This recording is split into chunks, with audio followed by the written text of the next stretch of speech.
கள்ளக்குறிச்சி மாவட்டம் மாதவச்சேரியில் விஷச்சாராயம் அருந்தியதால் உயிரிழந்ததாக கூறப்படும் நபரின் உடலை மாவட்ட ஆட்சியர் உத்தரவின் பேரில் தோண்டி எடுத்து உடற்கூராய்வு செய்யும் பணி நடைபெற்று வருகிறது. இதுகுறித்த விவரங்களை செய்தியாளர் ஹரிராஜன் வழங்க கேட்கலாம். ஹரிராஜன், வணக்கம். விவரங்களை சொல்லலாம். வணக்கம்.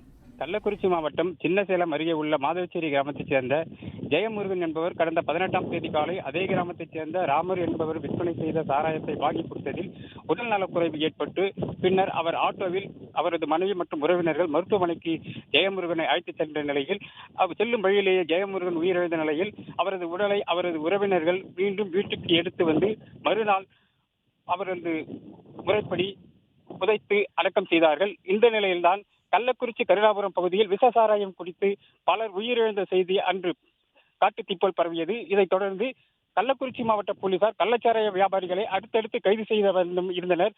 அப்பொழுது மாதவச்சேரியைச் சேர்ந்த ராமர் என்பவரையும் கைது செய்து விசாரித்த போது அவர் தன்னிடம் அதே ஊரில் உயிரிழந்த ஜெயமுருகன் மற்றும் இளையராஜா உட்பட பலர் தன்னிடம் சாராயம் வாங்கி கொடுத்ததாக கூறினார்கள். இதைத் தொடர்ந்து ஜெயமுருகன் வீட்டிற்கு கச்சிராப்பாளையம் போலீசார் விரைந்து சென்று விசாரணை நடத்திய நிலையில் அவரது உடல் அடக்கம் செய்யப்பட்டதாக கூறியதைத் தொடர்ந்து அவரது மனைவி ஜெயலட்சுமி கள்ளக்குறிச்சி மாவட்ட ஆட்சியரிடம் நேற்று மதியம் புகார் மனு கொடுத்திருந்தார். அதில் தனது கணவர் விஷசாராயம் குடித்து உயிரிழந்ததாகவும் அதனால் புதைக்கப்பட்ட அவரது உடலை மீண்டும் தோண்டி எடுத்து பிரேத பரிசோதனை செய்ய வேண்டும் எனவும் கோரிக்கை விடுத்திருந்தார்.